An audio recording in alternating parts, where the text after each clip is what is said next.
Hello YouTube and welcome back to the channel here today. Today we're here for 2 more episodes of Baccano. The final 2? Question mark? Kind of. It's a weird one to talk about considering there's OVAs and stuff, and it isn't the end of the story by any means either, but hey, it's the end of the TV anime run here today with episodes 12 and 13. Also, I'm not wearing my hat, so sorry, I don't know. Yeah, sure. YouTube comments, none. I can't really talk about that. Anyway, it's a bit of a shame. I wish there was some, for I was a little bit confused last week. I think I got there in the end. My main sticking point was not remembering, I guess, that the red liquid in the bottle makes you double immortal. Which again makes perfect sense. Like, he'd perfected the formula that it's the same formula that Misa had. Like Quatez in that bottle has the same formula. Fair enough. So when he's injecting Dallas in that's a different formula that only like the old fucks get and stuff. You're invulnerable, not, ageless, I guess. And I guess that spins off to setting up what we have going on right in the immediacy there in that part of the timeline, that part of the story. Quatez has confronted Misa.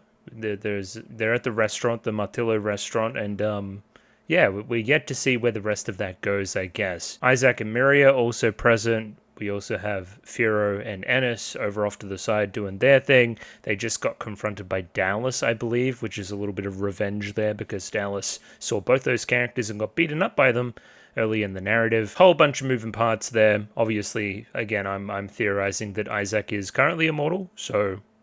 And again, that would also mean that now on the Flying Pussyfoot, the person that says is all paranoid about is also Isaac and/or Miria, which is funny. The other immortal on board, of course. Speaking of the Flying Pussyfoot, we have things coming to a head there with the Lemurs. They're clashing with Lad's gang. This is kind of, again, the figureheads there, the point on the fucking force of each side, that being Shanae and Lad. They're currently engaged in a duel, or at least were. Because then Vino's there too, and Vino's going to do Vino stuff. I don't know where we got up to there, but something's happening. Jacuzzi's taken back control of the cart. I think he's going to save Nice and What's-His-Face.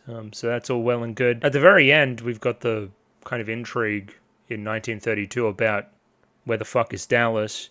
Also, again, the Eve stuff in general, the Gandors and the Runaratas and all that side of it. Cool. There's also Huey. There's also a senator.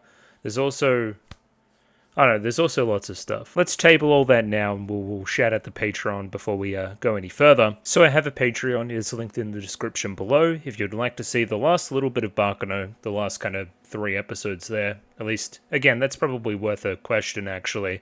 What does the next week look like? Is it like actual episodes or is it kind of like haha funny episodes? I don't know, if somebody could tell me, that'd be appreciated. Either way, if you wanted to see those episodes, they're available in the description below on the Patreon. $6 a month is all you need there. You get access to everything. If you're a Princess Tutu person, then that's available to you as well, along with the always present Mushi-Shi, let's say.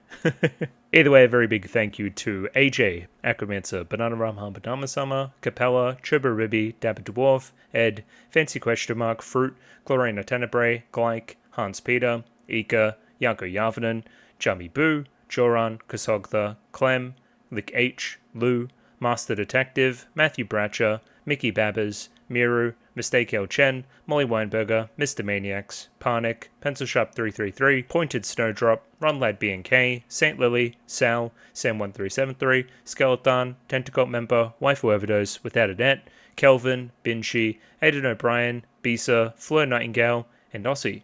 Thank you to everybody for giving me money. I enjoy the money. We've set us all up. It's time for the finale.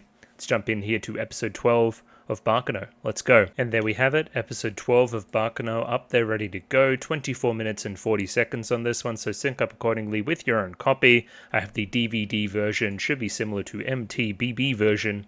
Either one there, you should have the same subs. Either way, there's a picture-in-picture version in the description below. Let's give this thing a 3, 2, 1. Radio, 3, 2, 1, go. Baccano. Baccano? Baccano. It's one of them. Who can say?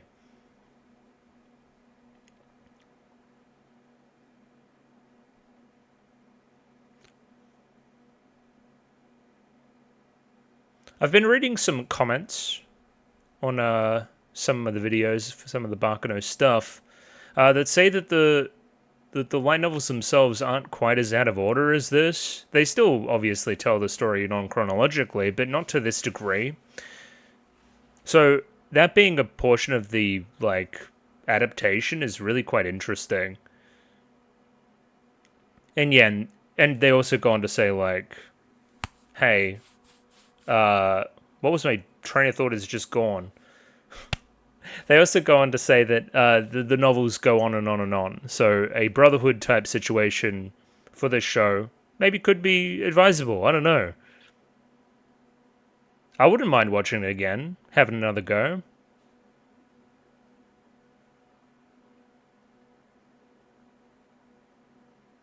Oh yeah, Sez is getting super mega tortured.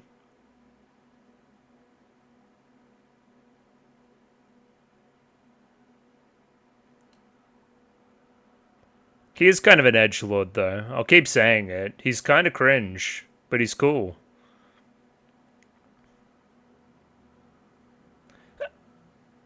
They're kind of holding hands. I never really noticed that before. I don't know. I never did see the niece jacuzzi thing as romantic until, again, he just kissed her, so I don't know. Okay, 1932. Daily Days. That's interesting. Are we going to follow from Rachel? Yeah. Great idea.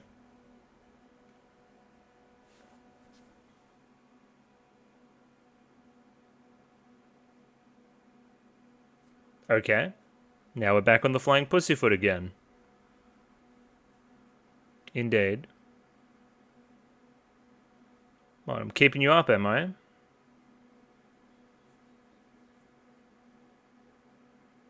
Oh. Okay.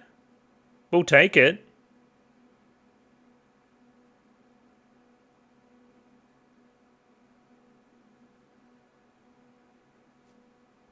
Honestly, yeah, it's like some hero shit.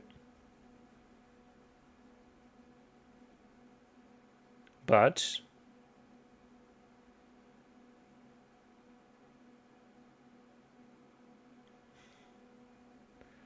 hero. This is cool. I didn't see this coming at all.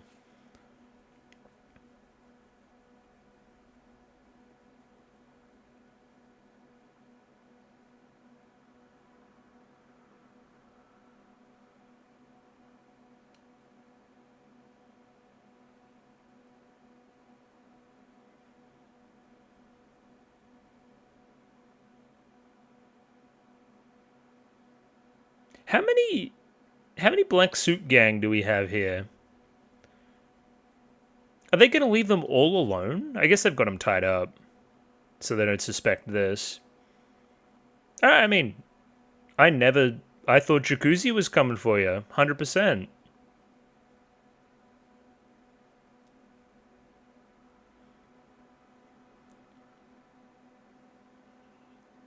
She's fucking quick. And that's how you hurt your leg. Gotcha.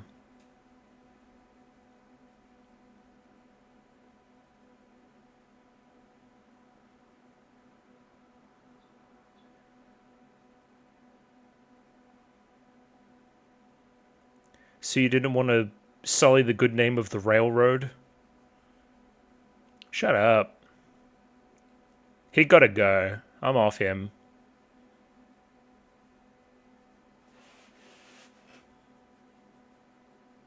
Oh, it's this guy. Inspector Gadget.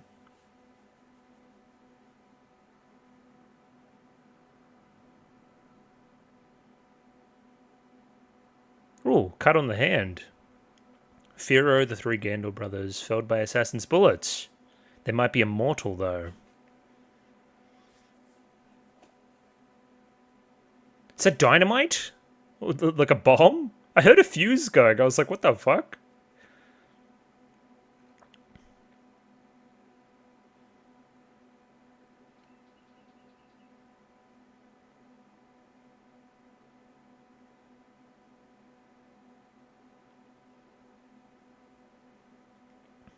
She's already out, bro.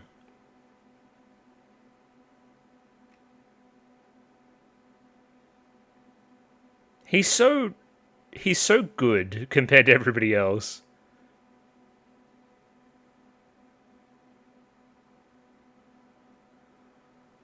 Alright, you go get him, Slugger.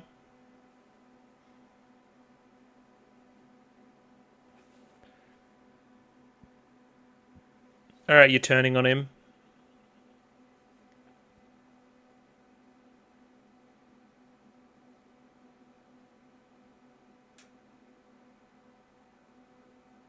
Alright, so it's a very, very immature thing to do. Gotcha.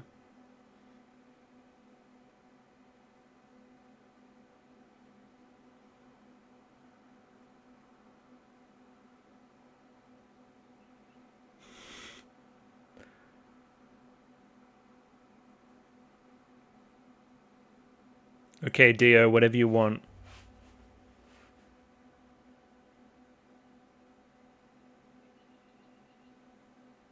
Yeah. Just such a stupid lie. We're like best buds. You're fucked.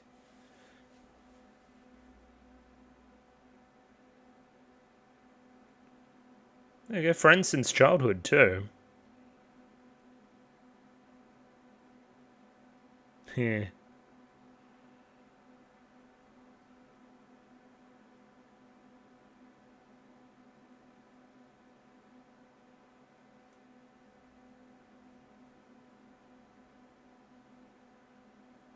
Alright, we got his ass. Yeah, but I mean... Yeah. Not quite.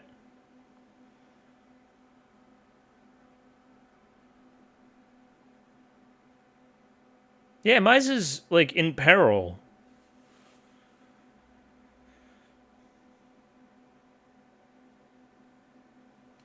Just watch him.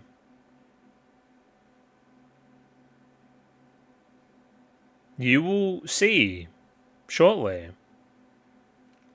Told ya. Alright, that face was funny.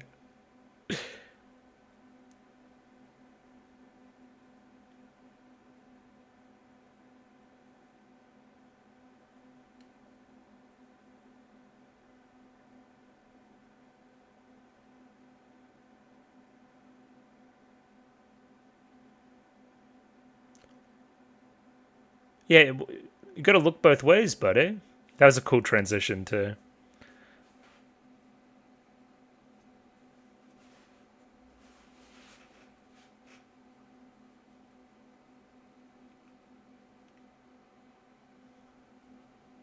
Still being kind of cringe. Like Chuny almost. A little bit.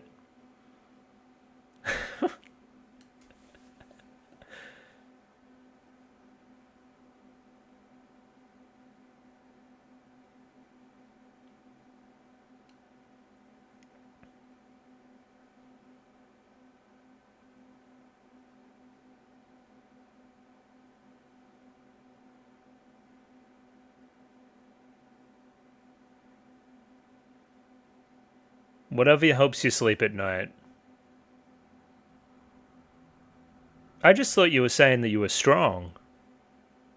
I didn't know you had, so much on. Okay. Now this also makes sense, too. Eating that man? Oh, fucking Fermit the Frog. Okay. Well, he seemed like bad news. He probably should have got in eaten, if I'm honest.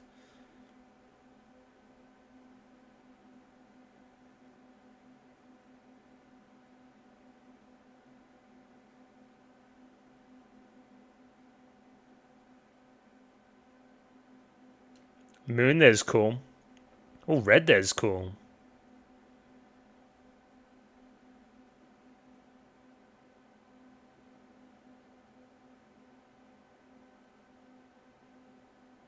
What a freak.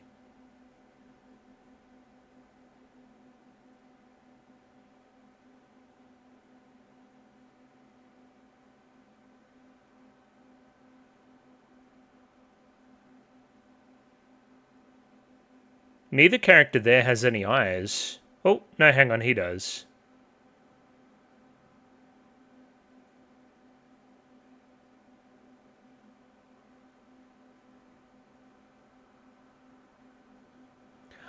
I almost want to pause and like talk about a bunch of stuff right now, but I can't. Anyway, I'll talk about it in due time. Now here's Mirio.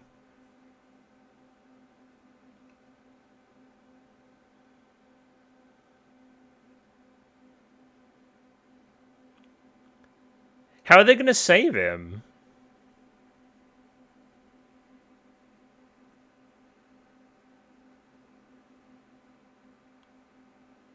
Is this Isaac and Mirio saving the day once again, making other people happy?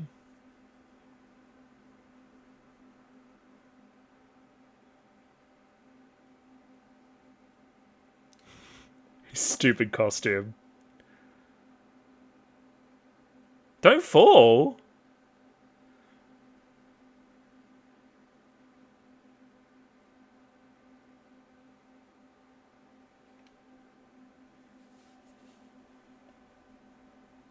This is interesting for Sez, for sure.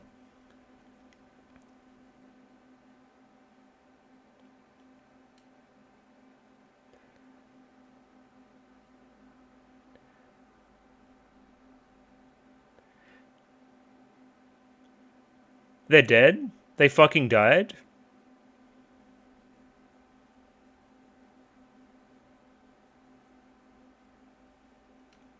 We fuck with Tony, for sure. The conductor senpai.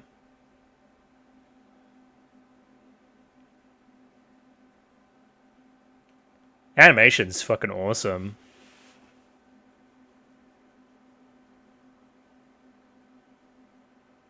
Oh. I thought he got shot in the head.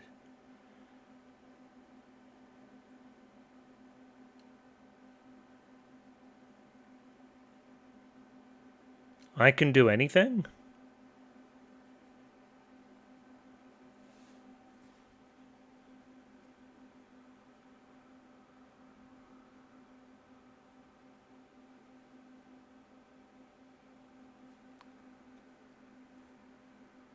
I'm fucking full of things I want to say.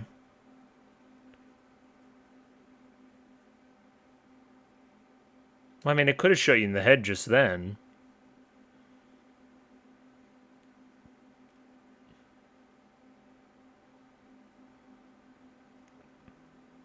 Thoughts, Shanae? Speak up now. Oh yeah, Lua.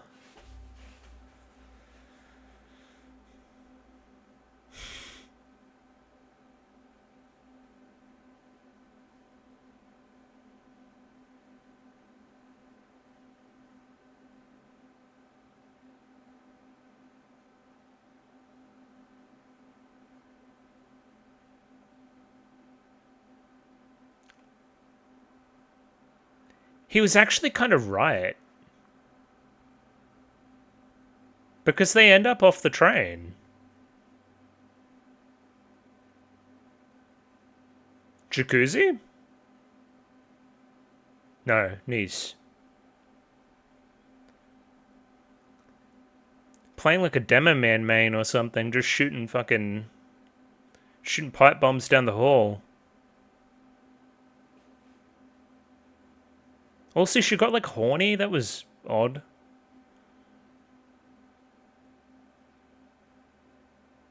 Horny for bombs. There's worse fetishes, I guess. Sup? Oh, it's this fucking guy. Chakametu.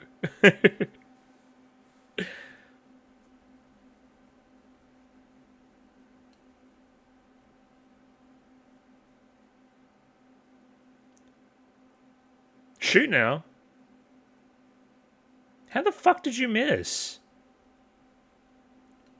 What was that? On screen.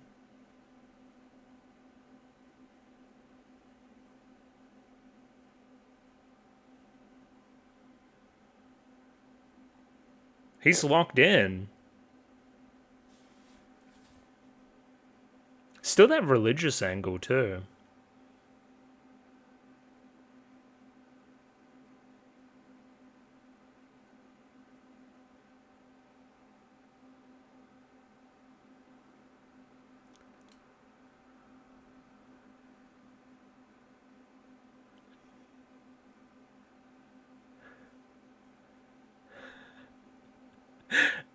Are they the ones that hit Quartas as well?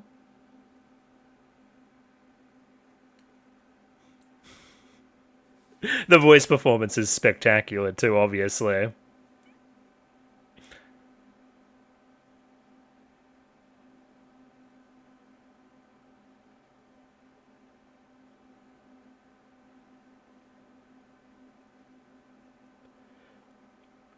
Imagine, like, just murdering 5 people, walking out, and then you get killed by the comedy characters. You all get killed by the comedy characters.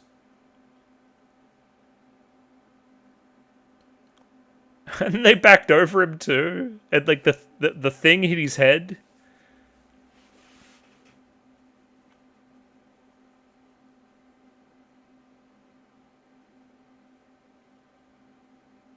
This is an interesting turn.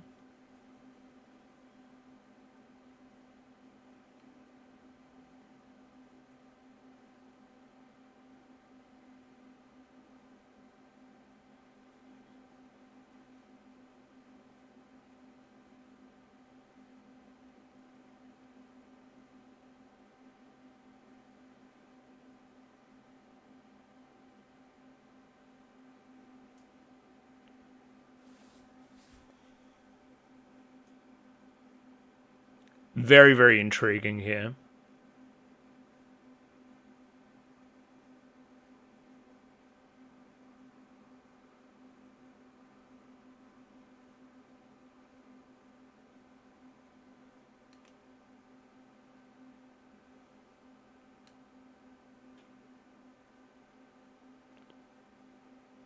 Extremely interesting. Ooh. He's got some baby blues, though. How romantic. I mean, I don't believe they die. Yeah.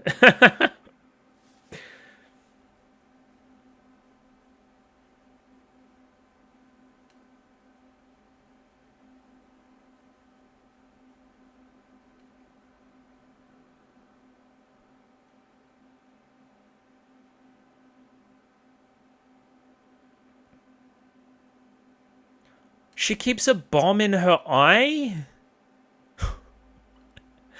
That's fantastic.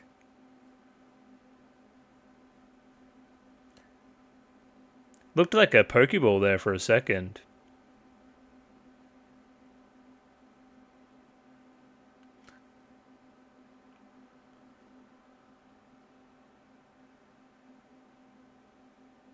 Yeah. The weapon? Go get the gun? I really like the lighting here. Like, you can tell it's, like, dawn's around the corner.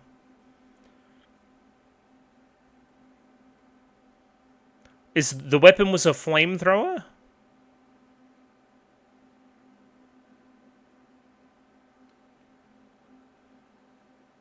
Who? Oi!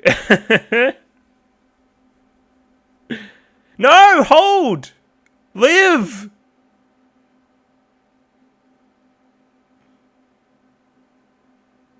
What? Oh!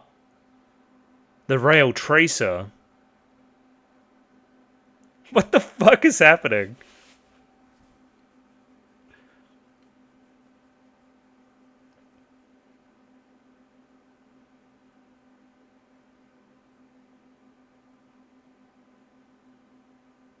Well...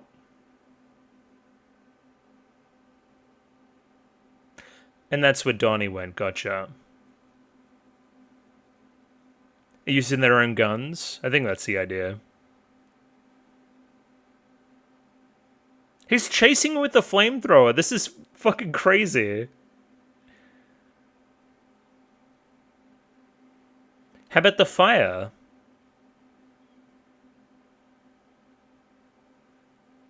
Just time a throw.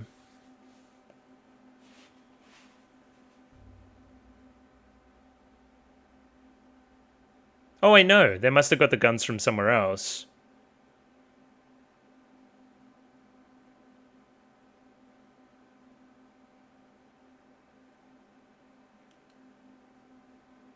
Don't.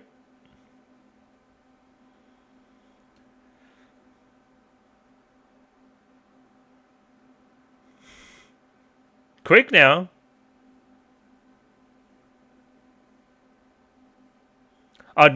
We're gonna have a good long talk about the morality of Vino. I think it's very interesting.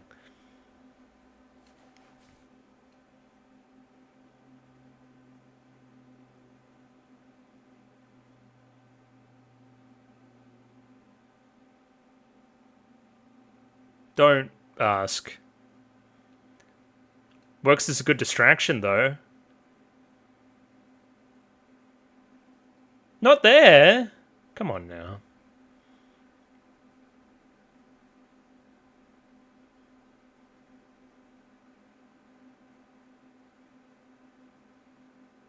I like how this scene's put together as well, like a lot.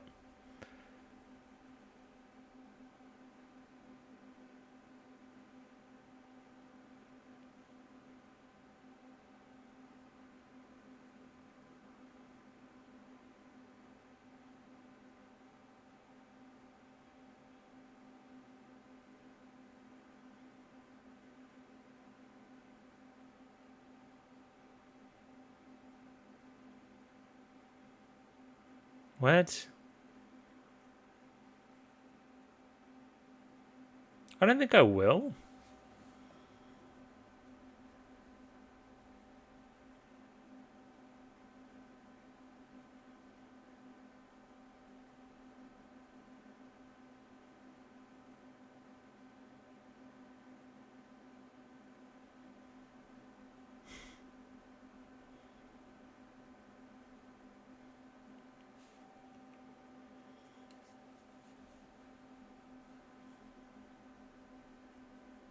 Alright. You guys aren't fooling me. I may know a thing or two. Yeah, I mean, I think it's pretty clear to me that Misa has already shared the immortality stuff with Firo and at least Luck Gandor. Maybe not the other two cronies. To the point where, like, they're just about to pop up and be fine. Because I don't think you could make somebody immortal after they're dead. So they've been shot. They're still in the show later. They must be immortal. Fair enough, fair enough. That episode was great. I think it's one of the better episodes of the show. Probably top 3, you would think. Just everything's coming to a point. There's some great reveals. Characters you wouldn't expect to be interacting. It seems that in both scenarios, both the Flying Pussyfoot and back in, before that point, don't count out Isaac and Miria to save the day by doing some stupid shit. Like, they save Sez, they save, they kind of save Misa. They hit Quatas with the car, and then they hit Dallas and all them cronies too.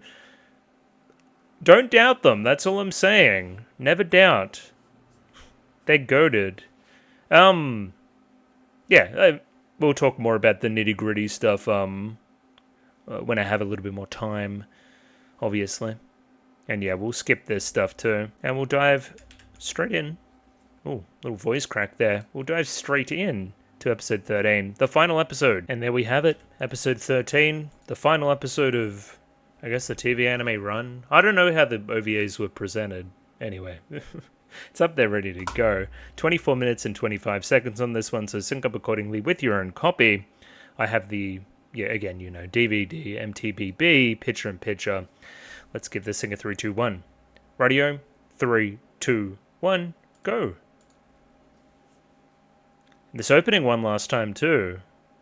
Maybe. We'll see.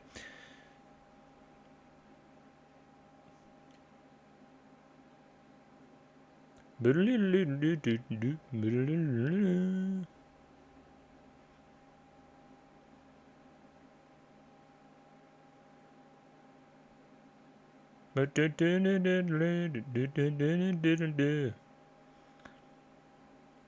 Furo really didn't have that much to do in the show, huh?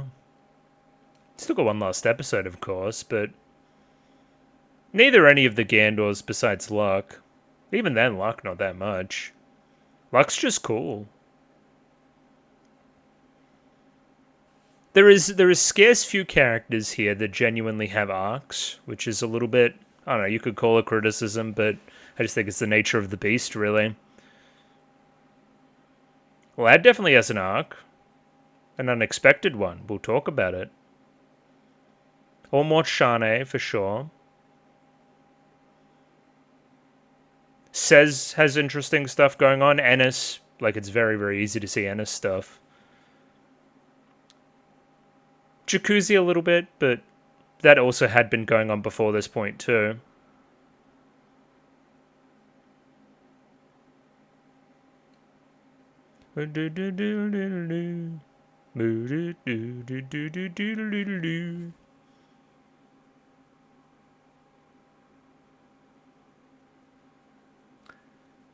Oh yeah, we didn't really do anything else in 1932, following the Eve stuff up and finding out what happened to Dallas. Wonder what will happen there. Okay, Flying Pussyfoot. Sure.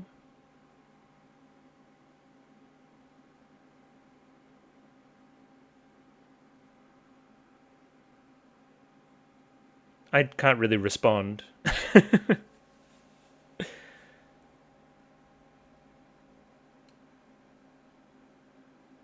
Probably spare me. That'd be nice. Not really. Yeah.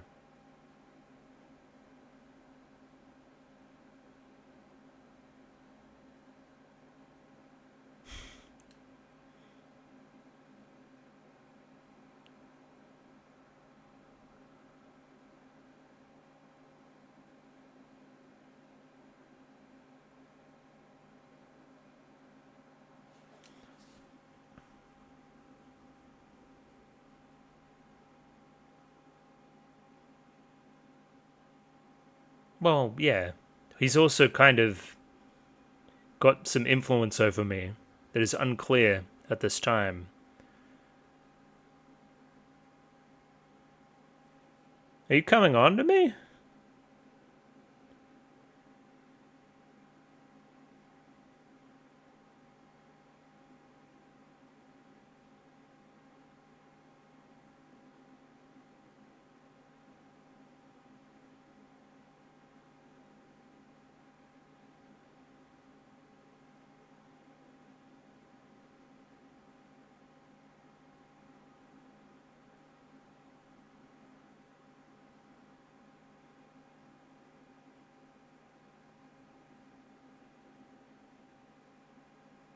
Who the fuck?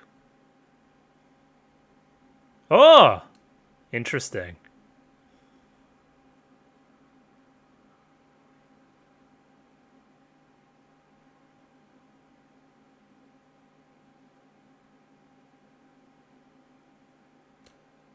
That's what we see at the start. Oh. And that's how she ends up in the water. Also, animation. Holy. Both the immortals and those who aren't sing the praises equally. Okay. Off you go, Shane.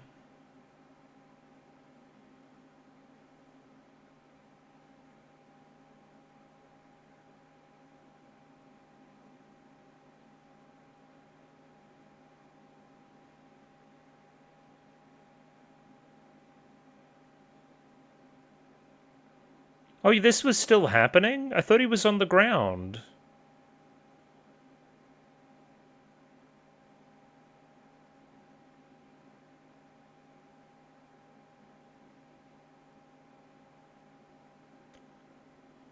Easy. Never in doubt.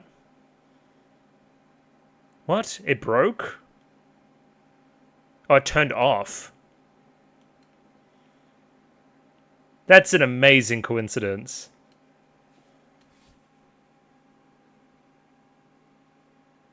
Backstory? He's like 4 there?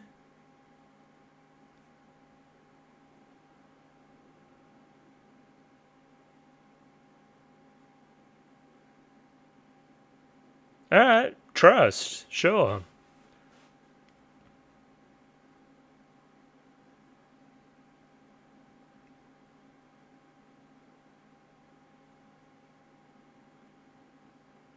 What? He's an Assassin's Creed character? I thought he had like a hidden blade.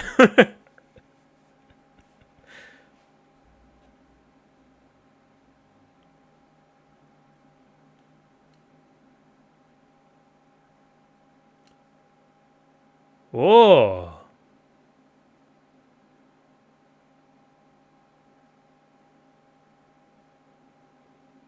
No.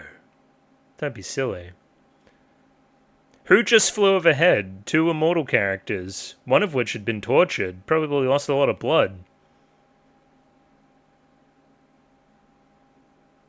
Come on, Ennis. Nah. No.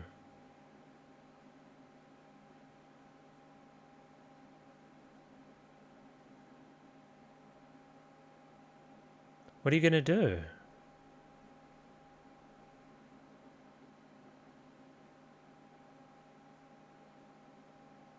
Okay. But she survives, Chad, I know that.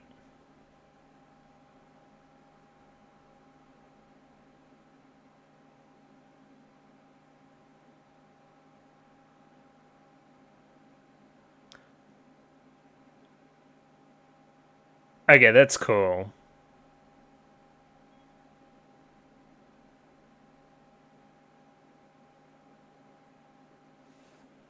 What the fuck are you talking about? Ah, we got his ass.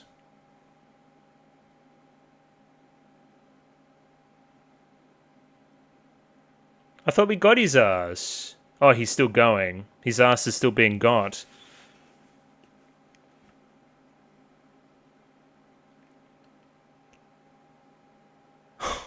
Okay, dude.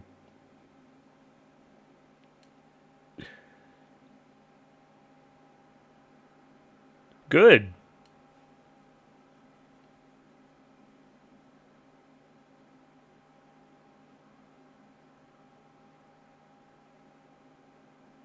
No.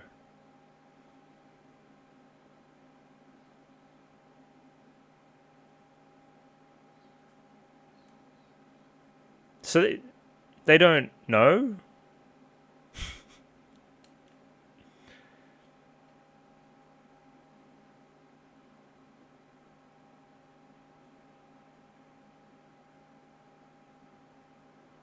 Cutting edge bombs. Okay, dude. Let's get you some healthcare, okay? We'll get you to hospital. And stop all these cheesy one-liners. What, sunrise? Because I want to shed a tear at the beauty of the sunrise.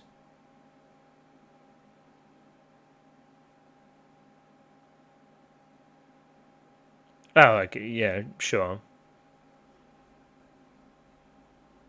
Oh, what the fuck? This is just Dad. Dad's not gonna hurt ya.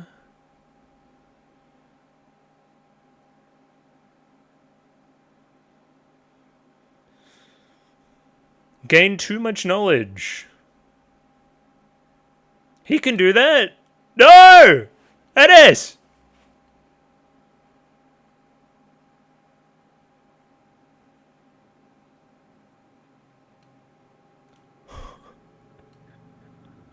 What are they throwing at him?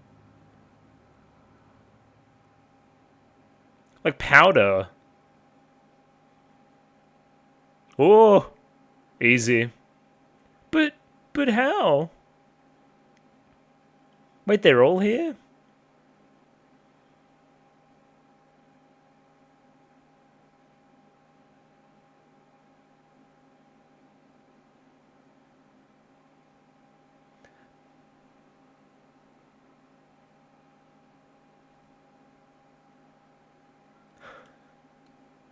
Holy fuck. Alright, fuck this guy. Maybe they all partook in the drink down below.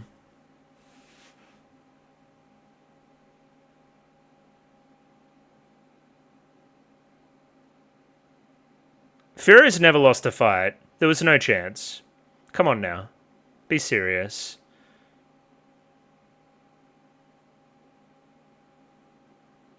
Alright, so that answers my other question, which was, is it automatic? Which, no, you gotta think about it. But you do absorb all their thoughts.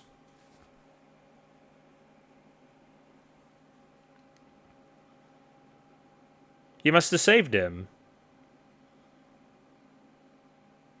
Says it's mad chill. He's cool. Yeah, nah, Dad's not gonna hurt you at all. I'm not even worried for a second. He's the moral avenger.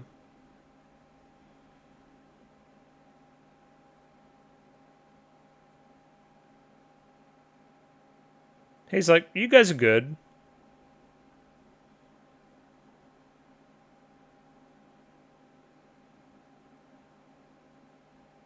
I think that's a cool arc for Jacuzzi, though.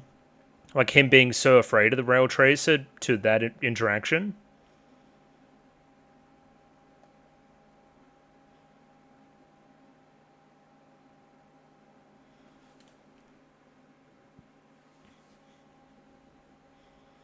I don't care. Oh, what? You got a bullshit answer?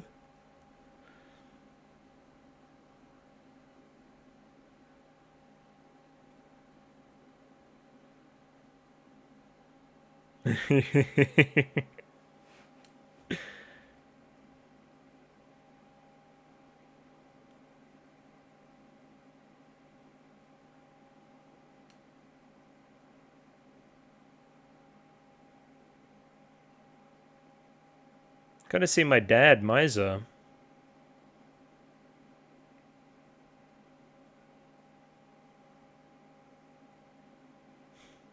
Isn't that heartwarming?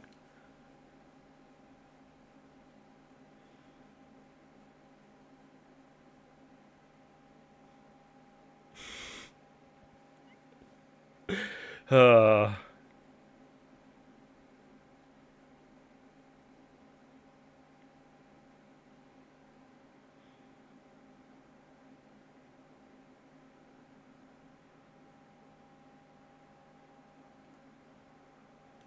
He's lived a long life. Alright. Yeah, Heroes won the day.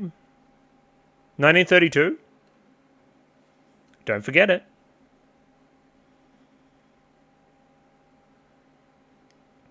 What? Oh yeah, because you're part of Old Mate. Pardon? Out here?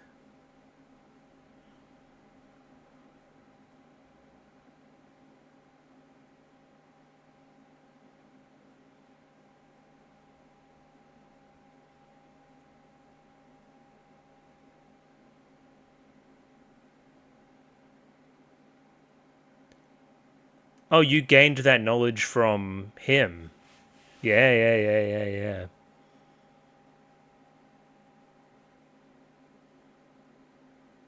Slizzard, yeah.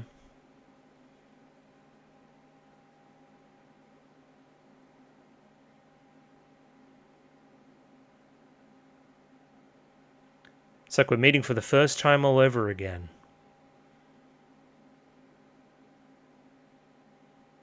Yeah, you claim that name now. Come on now. Can you guys fucking take a day off? You two could do whatever, though. Hey, finally. Yeah, what happened to Dallas?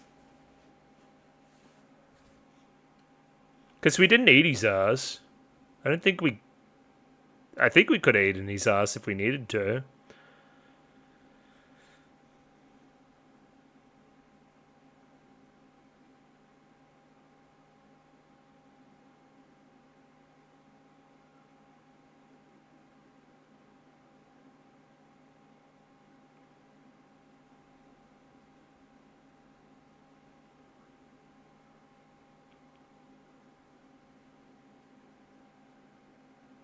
What?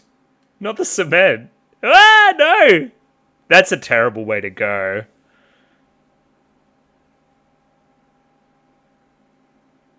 Drowned indefinitely. Motherfucker. You were in purgatory.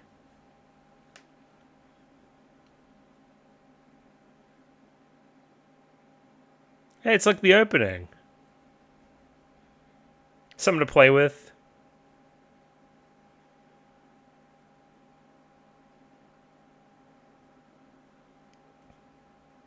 It is really awful, you're right.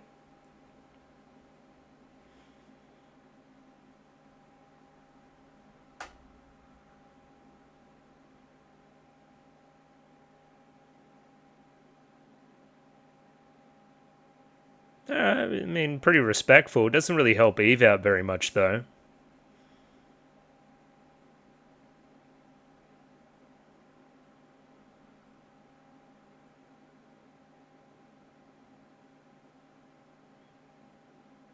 Do you want to go pick him up?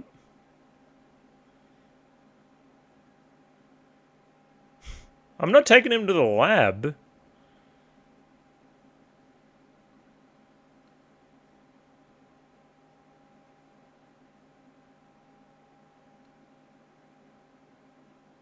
Okay. Bet. I don't think the lab sounds very fun, though.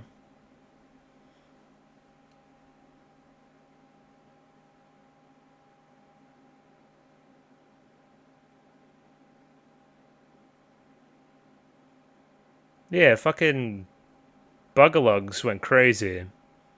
Fuck you, Gustavo.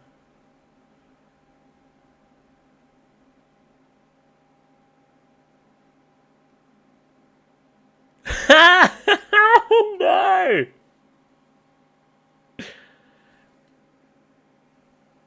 Yes. I mean, this guy...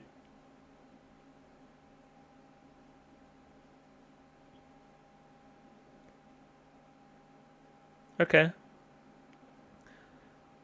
This guy, for all his faults, does seem like a man of his word, very traditional kind of mobster type guy. Alright, bet. And we brought back the god thing there from a few episodes ago. Alright, everyone's here. Indeed. Says. I remember.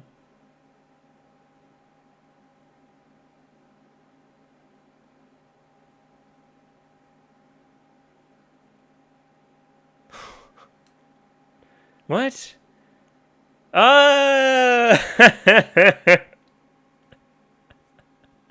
What? Bro, now I wish I was Says.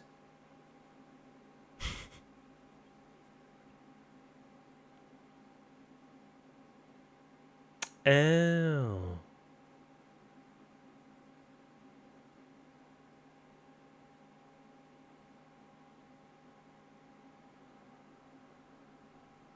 Well, he's not going to do anything, you're not going to do anything, it's going to be all hunky-dory.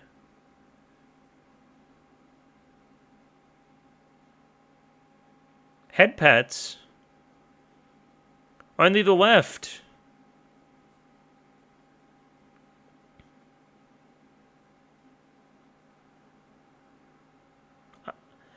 I understand why you feel that way.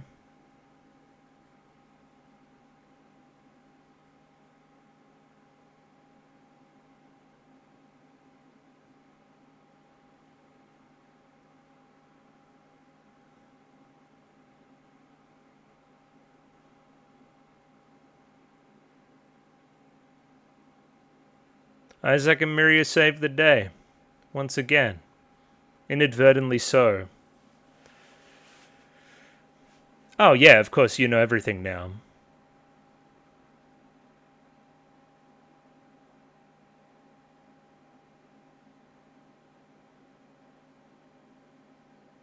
The agony.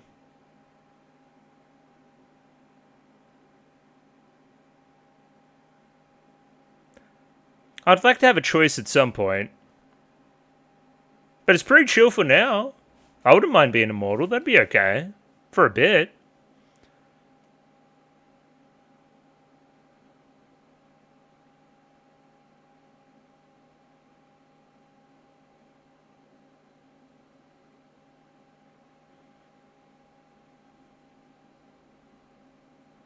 It's a Christmas miracle. Oh, credits. Really? I was just enjoying myself. I didn't know we were so close. Nice spot of white. Bit of champagne.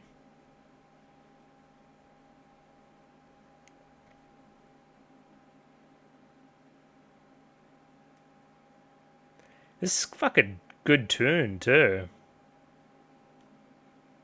Feels like I've just done a social link or something in Persona.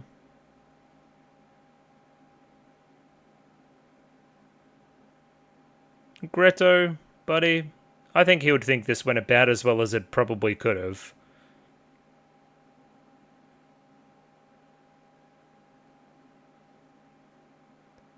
Who the fuck? Who the fuck was that? And then, yeah. Oh!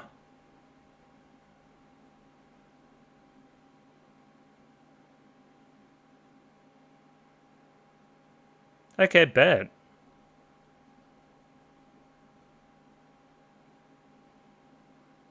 And you were covered in blood. My duty. And that's that line. Gotcha. That's really fun. I like that on retrospect. 2001?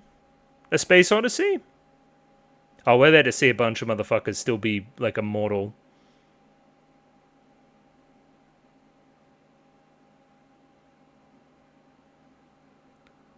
Also, New York in 2001? Great, okay, wonderful. Isaac and Miria are still at large, folks.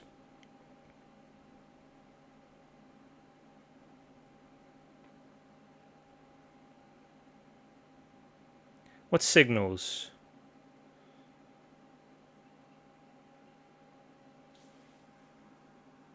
Oh, so you stole a bunch of shit. Gotcha.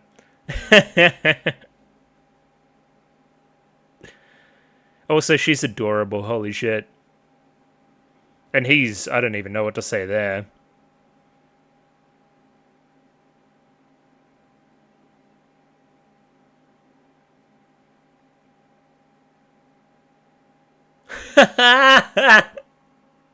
They never knew. Why the fuck aren't we old?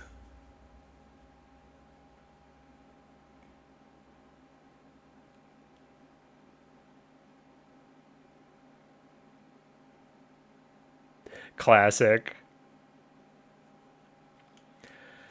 I know why it happened.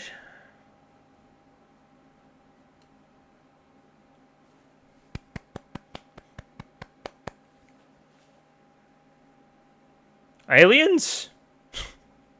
Imagine if it was just like a flying saucer or something. Many birthdays to come. Awesome. Well, that was a very, very, very, very, very happy ending. It was the most happy. Everybody got exactly what they wanted. The end. That's great. There's still more story there to be told with a few characters. I'll be quite frank. Like, hey, what the fuck is happening with Shane and Vino? That's crazy. And Lad and Lua, that kind of just didn't really go anywhere. Anyway, there's more OVAs. Maybe they'll continue there. If not, better get your reading glasses on, I guess. But yeah, well, I'll return tomorrow. We'll talk about these in more detail. I believe I'll probably have more to say about the first episode than the second. The episode 13's really just wrapping everything up real nice like. But yeah, I'll see you then. And we're back. It's a little bit later on. 2 more episodes of Baccano in the books. The kind of final 2 episodes, I guess. Again, no real clue how those OVAs go. And yeah, I guess the feeling that I come away from them with is that was a really kind of like rudimentary, like normal, proper, really feel-good ending. Sufficient is the word I'd use for it. It was good. It was good, yeah. It did exactly what it should do at certain times. The characters all kind of ended up where they should have, and like it all just kind of made sense and clicked into place in a really cool way. Albeit it wasn't particularly unexpected, I guess, outside of a few particular character moments and arcs and stuff. But again, we don't need stories to be unexpected for them to be good. it did the thing that it should have did. The good characters won, the bad characters lost. Sometimes.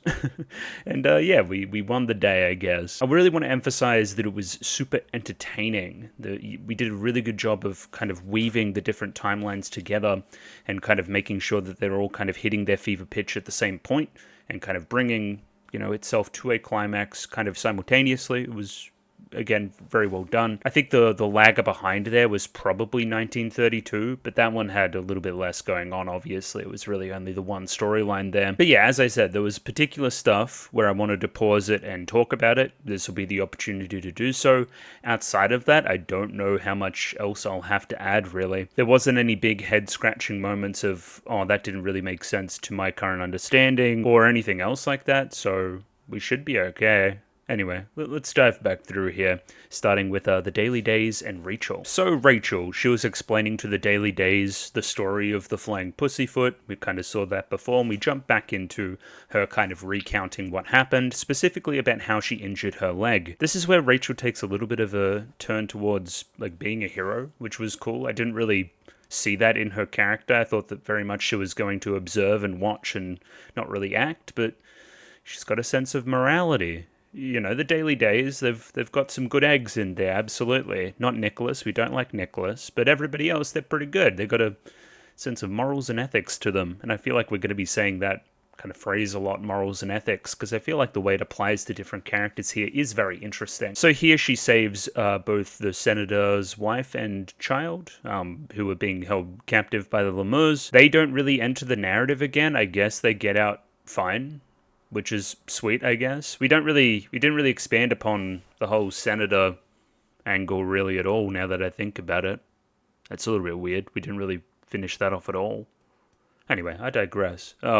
Rachel's cool. I really like her. She's got a good character design too, I think. Is her name Mary, the daughter? I really like her being saved by both Shanae and by Rachel. I feel like that's thematically strong. Just, again, like women saving women. I like that. It's cool. Just, again, we get similar characters to do similar things. It creates, like, rhymes and, like, themes in the show. It's, it's not exactly rocket science, but it's well done. And, again, befitting of a character like Rachel, who has been just watching and observing this entire time, as is her job, she kind of notes who the good people on the train are, really. Again, much like the rail tracer later on, who makes moral judgments of people, Rachel's doing very similar here, which kind of makes that meeting between the two on the bottom of the train, where she met the rail tracer, really quite interesting. I feel like they kind of reflect each other, just these weird characters climbing all over the train, sometimes helping people, sometimes just hiding out, sometimes killing.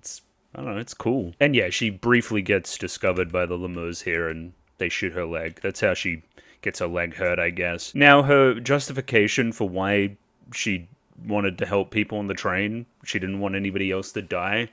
Something, dad was a railroad engineer. That's a little bit hacky and kind of underbaked, but it's fine. I don't know. Give her a motivation, sure. Like with a lot of these things, I'm just going to imagine that it's better developed in the light novels, which have, again, much more room to expand on such things and tell a little anecdote, potentially. We'll get to that with a certain engagement between two characters, which I feel is probably better executed in the light novels, with a little bit more space to breathe. Now, this is a really fun one. Very subtle. That's the guy, right? That's, Inspector Gadget, that was the guy that was tricking the Runeratas. So again, that's the confirmation there that he worked for the Daily Days.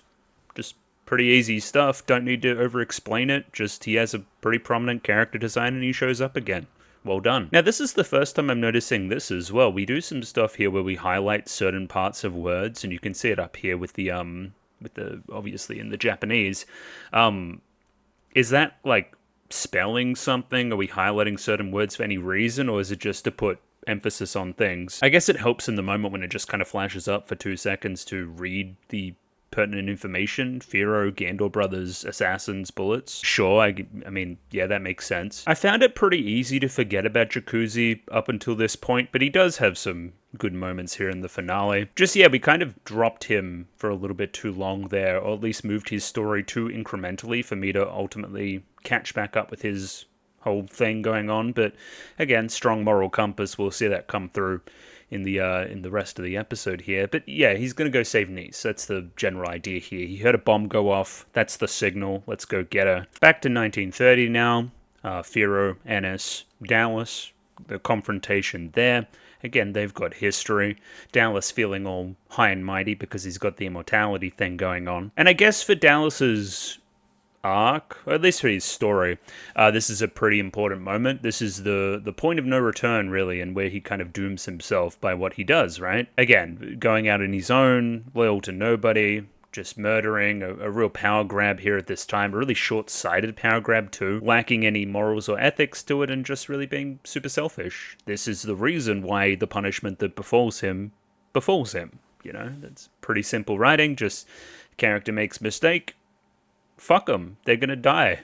Repeatedly, forever. And yeah, we'll get to it, but his salvation in the form of Eve, and tying that into religion, is pretty prominent, I would say. It's an interesting lens to look at that through, for sure. Oh yeah, and let me get something out of the way now, too. So, this is what I believe happened. Everybody downstairs in the revelry, after Isaac and Miria show up and that they're just drinking and having a good old time, after, again, Isaac gets shot, everybody's sharing that bottle of like wine or whatever, the Cortez bottle. That's why everybody is now immortal. So it's a surprise to everybody when they drink the thing and that they actually come back to life. Like, everybody's like, hey, this is pretty sweet. Like, it hasn't like happened before, I guess. So again, the irony there is that Cortez's own kind of bottle, at least from Barnes, was the thing that made everybody immortal and kind of ruined his whole plan here. That's, again, he got foiled by his own invention. It's pretty fun. Thinking back on it, my expectations about Luck as a character probably weren't entirely fulfilled. I thought that he was going to be faux main character status and have like a really integral role and a really prominent arc and a bunch of stuff, right? And we're going to come to find out how he became the person he was and blah, blah, blah.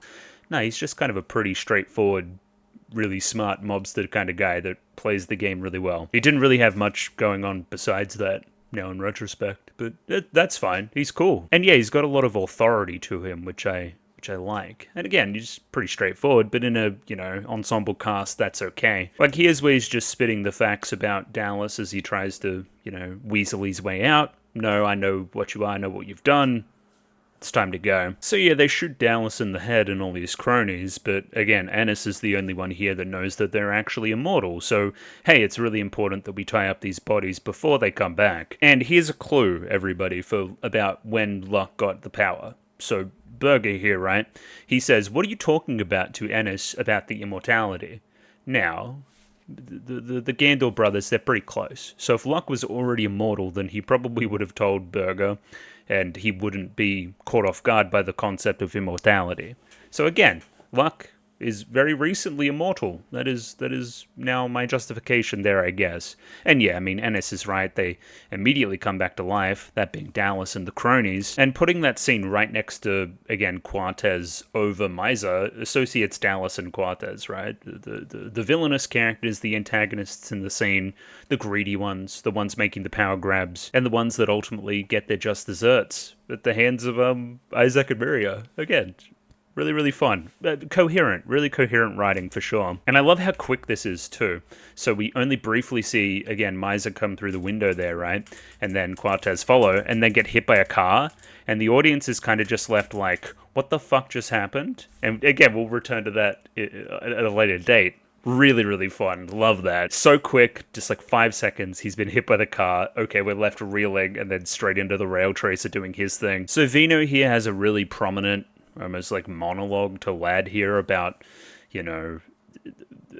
his world and imagining a world without him, and that it's his, again, like I own the world, because it's almost like an immense ego to it, right? Everything else will disappear if I'm not here because I'm the most like prominent figure, I would imagine this gets, once again, really expanded upon in the light novels. This seems like it'd be like a multiple page type monologue about how he's the best. So pretty fun, I guess. Like, I don't know.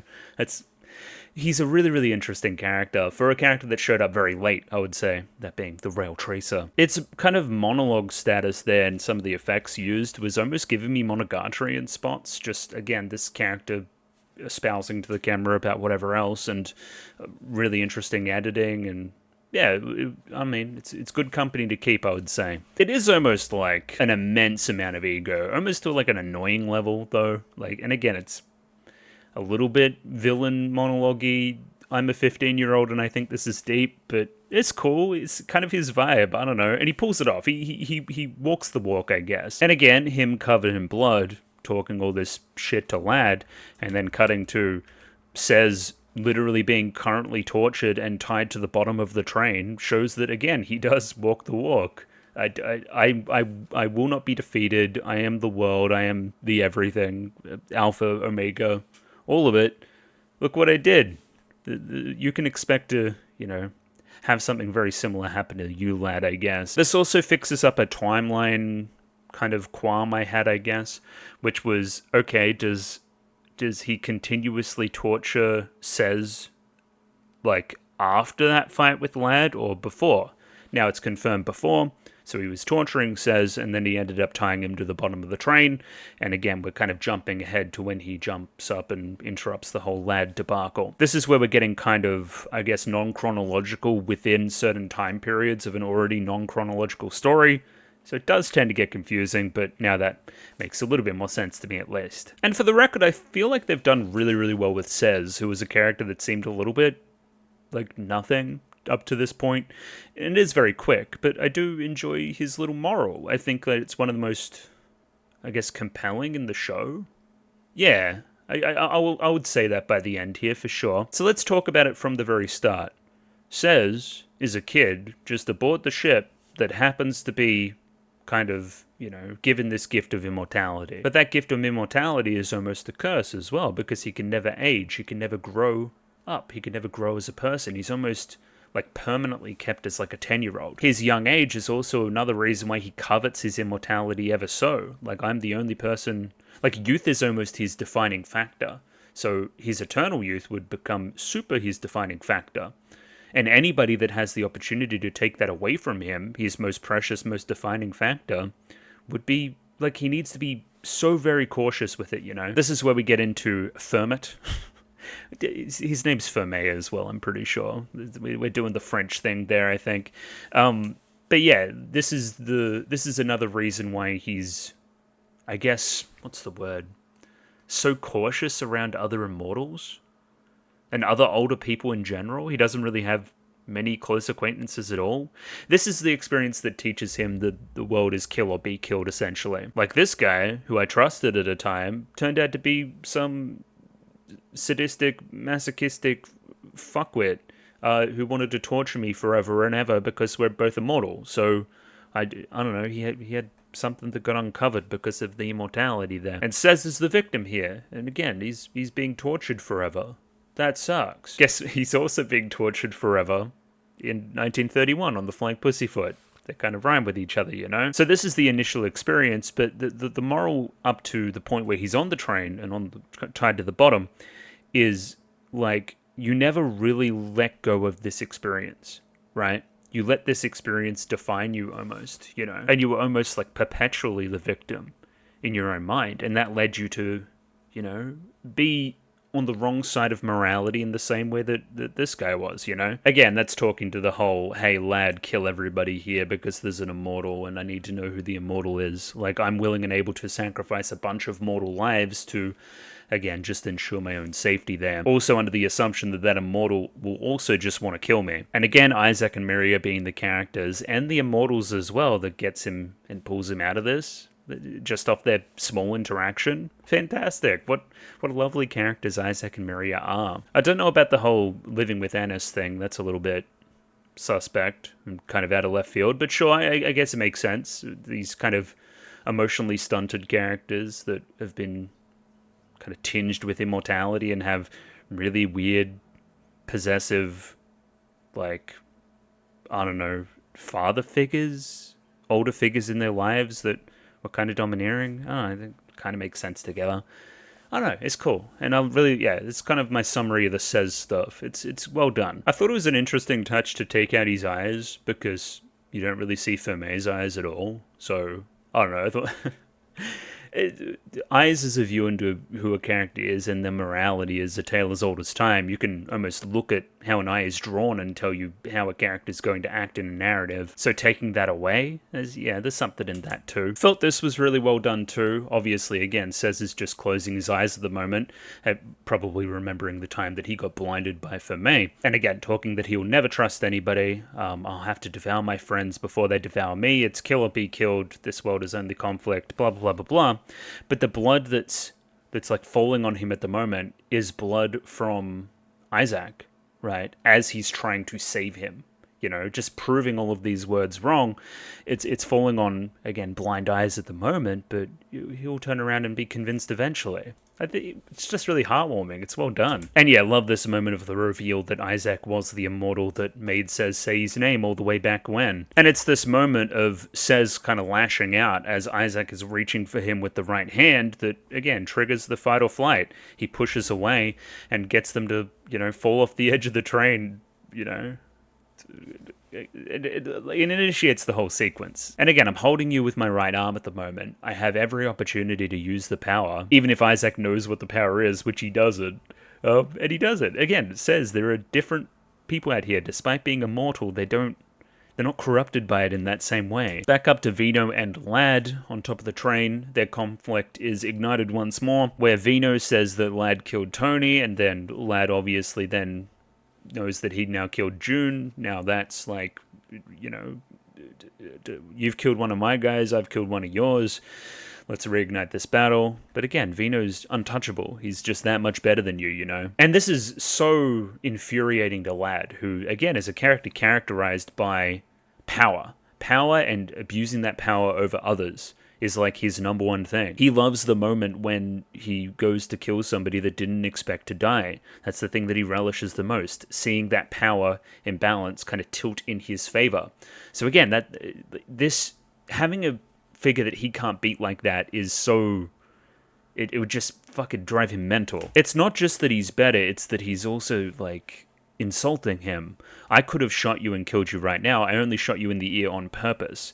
Again, I won't use a gun again. It's only hand-to-hand combat with you. Like, almost I need to handicap myself to be on your level. Like, again, he hates that shit. And it's not exactly like Vino himself is devoid of, I guess, ego and want for power as well, but he almost uses the power in a very different way and makes a lot of judgments on people based on their morality. And I don't know, again, Vino with his current level of power, with a different kind of ethical code, would be a different proposition altogether. It's because his code is so strong that he comes across as this, like, heroic character here.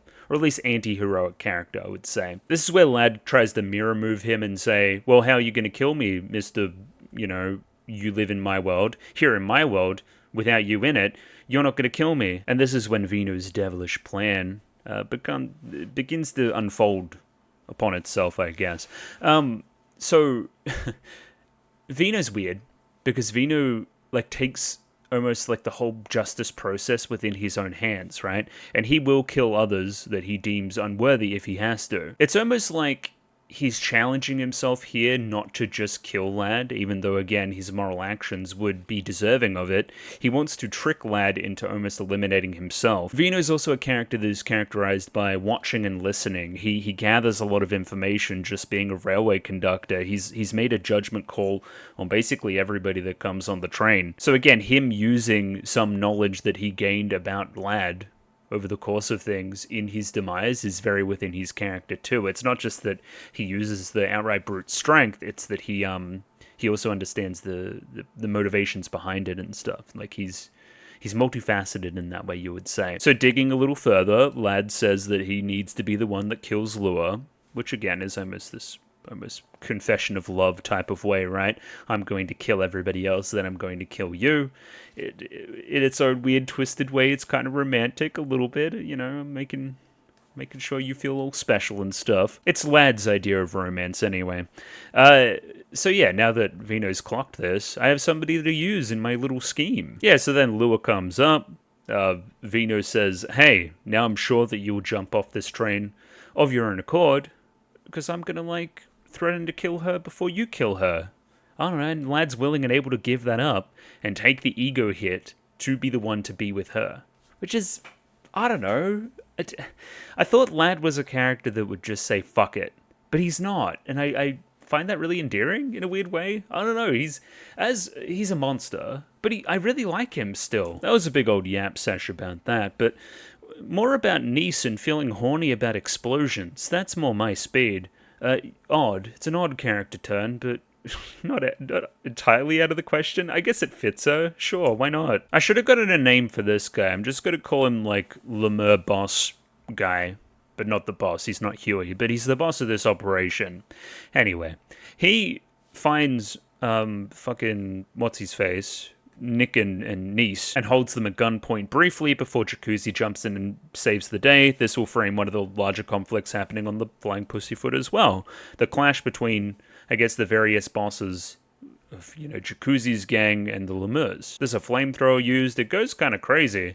But again, this is almost Jacuzzi living up to the saving Nice part of what he was declaring before. I do like the framing from this guy as well. He's like, oh, is this another trial? That kind of religious cult-like element to it. A trial to achieve the same heights of existence as Huey.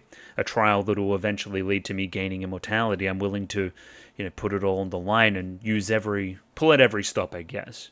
Yeah, I like the framing there. It's, and it goes to show the callousness of the motivations there as well, kind of what we're talking about with Shanae and Huey as well.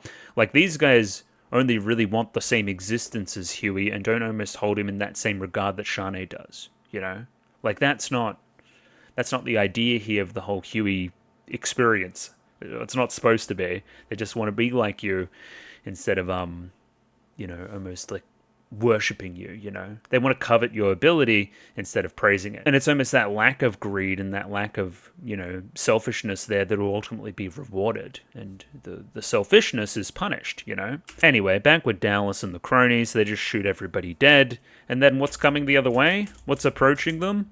Oh, it's the comedy characters in the Funmobile. Something about the way they animated as well. I don't really know how they're shaking the frame like that. It's really, really, really well done, though. It gives the feeling of like I'm driving on concrete or driving on cobblestone, when the car's just kind of bouncing. You're driving somewhere where you're not supposed to be. I just think top tier entertaining is watching these two bumble their way to taking out both Dallas and Cortez at the same time. Again, there's more of a, evolving story there that goes on after the fact. They're not entirely defeated, but I don't know, it's really damn fun. Their music chosen, all the praise in the world on Isaac and Miria. And it's not only that they, hit Dallas and the cronies and then hit Cortez, they back over Dallas again. They're insane. I guess a small disappointment, and maybe again something that gets expanded upon more in the novels, is this kind of lure lad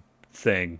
I would like to imagine that their whole origins and a little bit more to their characters respectively are in it, and why Lad makes the decision that he does. I guess he mentions it enough times for it to be a pertinent enough thing to motivate him to drop this whole thing and jump off a train. So, sure. I like Lua's sense of, like she's watching the battle almost, and it's like, no, you can't beat this guy, get back, you'll be killed. Like, I don't want Lad to be killed either is an interesting take. That's weird. I don't know, it's kind of Stockholm Syndrome-y, maybe? I would like to know more about the origins of the characters there, I guess. And I mean, you saw the episode, right? Vlad jumps off the thing. I'm gonna, put a time limit on it. She's going to, be pulled by the train's momentum one way and be flung off the train if Lad, jump in and save her first. And it puts this ticking time element on it. Now, I thought initially this was really confusing with the sense of morality that the Rail Tracer has, right? That Vino has.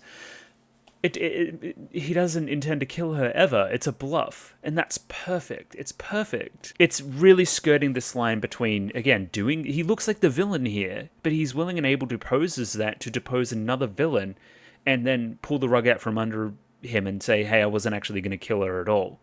Perfect for where his character sits on that kind of moral spectrum. Just really, really smart guy. Really smart guy is Vino. And for the record there, Lad's kind of badass too. He's getting rope burn, trying to stop the rope from hurting her neck.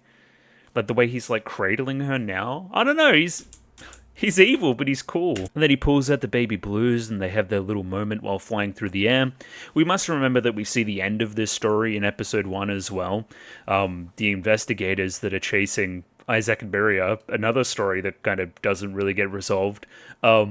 They find him in the snow, just still cradling Lua, making sure that nobody else gets close to her. Now, I don't really understand how. I believe they say that they found a number of other bodies nearby. I don't really know what that is. Maybe it's just a bunch of Lemur cronies that got shot. I don't know. Anyway. But yeah, somebody said, like in another comment, that I'm at a kind of advantage because I'm constantly going back and remembering things from episode 1 and kind of knowing where certain characters end up, right? Which makes a few things less exciting fundamentally, right? I knew that you two would never die per se because, they're in the end there. Unless something happens after 1931, they're not dead, Similar case with Rachel, I saw her get off the train. Similar case with Shanae, I saw her in the drink. I knew that none of these characters were hurtable, I guess.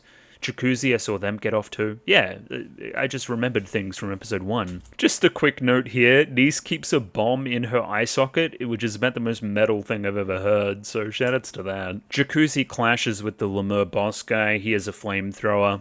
Your mileage may vary on that development. I don't know, I thought it was kind of cool. Either way, everything in the episode's kind of reaching this fever pitch here at this point before we do the whole Quartez encounter thing. Like everything's just like all these stories on the flying pussyfoot happening all at once. Also, shoutouts to Rachel saving Isaac and Miria once again, making another clutch, like kind of, move here. Cool character, really cool character. And then we have, Rachel dropping the rope, and once again it's picked up by Vino. Once again, those two characters rhyming, in my opinion, Vino and Rachel, just again crawling all over the fucking train, saving people, making their own judgment calls. They're more similar than you might think. Obviously, again, Vino's a little bit more successful there, grabs the kind of lasso that fucking Isaac was using, and now he makes an interesting call here, or at least in a little minute when he actually does make that call too. Instead, we get interrupted by old mate chasing Jacuzzi with a flamethrower. Once again, very cool. I love using Donnie's strength here. I think that's a really great idea from Vino. Like, hey, you hold on to this rope. And here's the call, right? The kid's one thing, but those other two have been fine passengers. So, in a very, very, very cynical way, he almost looks at who's on the end of the rope and goes, shit, well, Says is bad, but there's two good guys, so 2 outweighs 1, let's save them. That's really interesting. Like, it goes to show, like, almost a very, like, it's calculated, It's like a absolutely, like majority rules sense of, like, judging a group of people. Like, in the trolley problem, hey, he's always, even if there's like 2 bad eggs, or even if there's 1 bad egg and 2 good eggs, he's going to, save the 2 good eggs every single time. Whoever saves more good people, whatever action does that, he's going to do it. And again, he's this judge of character because he's always observing, being that conductor. In a story about other characters wanting to ascend to godhood, right, and ascend higher than humanity, it feels like Vino currently kind of already has, in a weird way.